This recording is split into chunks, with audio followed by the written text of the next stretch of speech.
gestemmt wird das Angebot jetzt ja von HelferInnen, die das Ganze ehrenamtlich machen und gar nicht unbedingt einen pädagogischen Hintergrund haben. Was vermitteln die denn?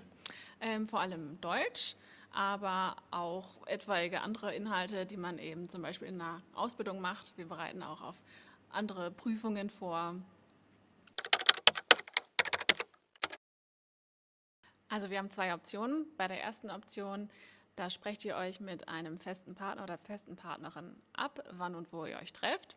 Und bei der zweiten Option, Bei der zweiten Option kommt ihr dienstags und oder donnerstags 17:30 Uhr bis 19 Uhr ins Lerncafé in der Innenstadt Ulms und dort läuft das Ganze ein bisschen variabler ab. Ihr werdet dort vor Ort zueinander zugeteilt und wichtig ist noch, dass ihr euch sowohl als HelferInnen und auch als SchülerInnen vorher anmeldet, sodass wir das Ganze besser organisieren können. Und wichtig ist auch nochmal, am besten, ihr seid bereits 17:15 Uhr da, dann können wir das Ganze stressfrei in die Wege leiten. Bei einem festen Lernpartner gibt es eine feste Zuteilung zwischen HelferInnen und SchülerInnen. Genau, also ihr trefft euch also immer in derselben Konstellation und ihr macht dann auch gemeinsam aus, wo ihr euch trefft. Wo kann das denn zum Beispiel sein?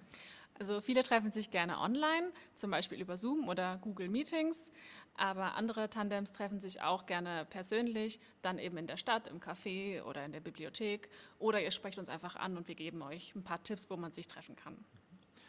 Gibt es denn auch eine Empfehlung, wie oft man das machen sollte oder wie lange? Also wir empfehlen eigentlich gerne, dass man sich pro Woche 90 Minuten trifft. Genau. Und dann haben wir noch eine ganz besondere Bitte an euch.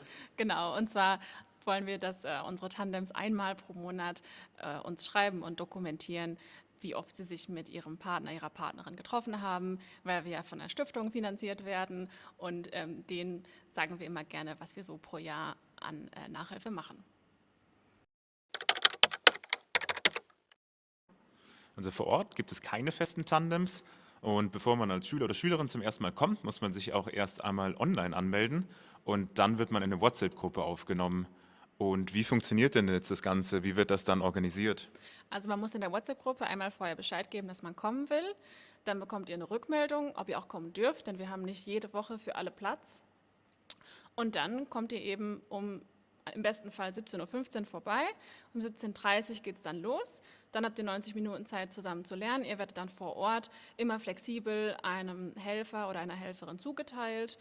Und am besten wäre es natürlich auch, wenn ihr ein bisschen Lernmaterial mitbringt, je nachdem, was ihr halt so machen wollt mit uns. Als Helferin oder als Helfer bekommst du im Vorhinein eine Liste von uns zugesendet, in der du eintragen kannst, an welchen Tagen du für einen Monat Zeit hast. Und dann kommst du entsprechend vorbei. Um wie viel Uhr geht's los?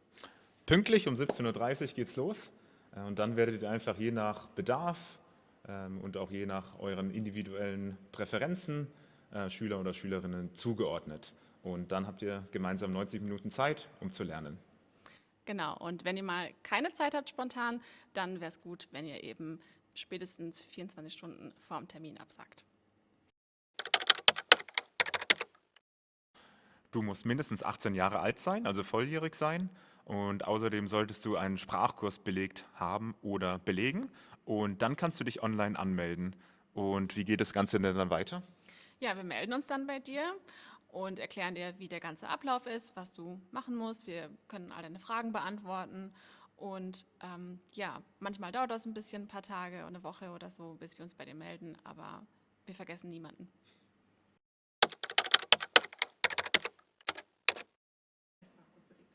Also unsere HelferInnen sind in der Regel keine ausgebildeten Pädagogen, sondern machen das Ganze ehrenamtlich.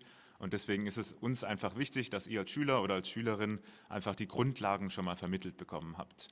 Und wir helfen euch dann im Lerncafé sehr gerne weiter, beispielsweise einfach darin, die Sprache weiter zu üben oder auch bei Hausaufgaben und Prüfungsvorbereitungen. Also du musst nicht unbedingt auf Muttersprachlerniveau sprechen. Wir haben viele Schülerinnen und Schüler, die einfach nur so ein bisschen Deutsch üben, sprechen wollen. Da reicht es auch, wenn man selber nur auf B2 oder C1-Niveau spricht.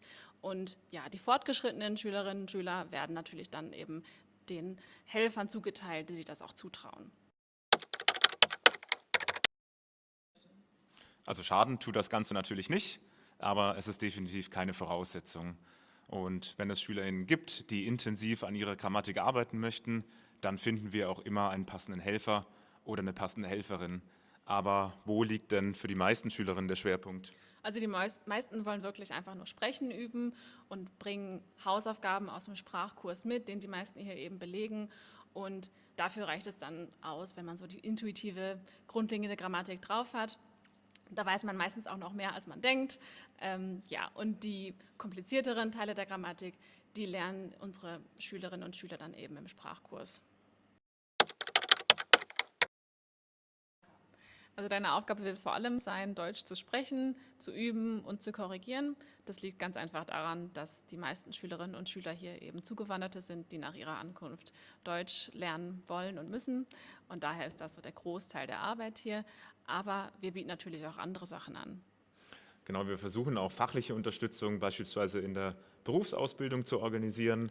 Um klassische Schulfächer geht es tatsächlich dann eher selten, weil die Schüler und Schülerinnen ja volljährig sein müssen, aber auch das kommt teilweise vor.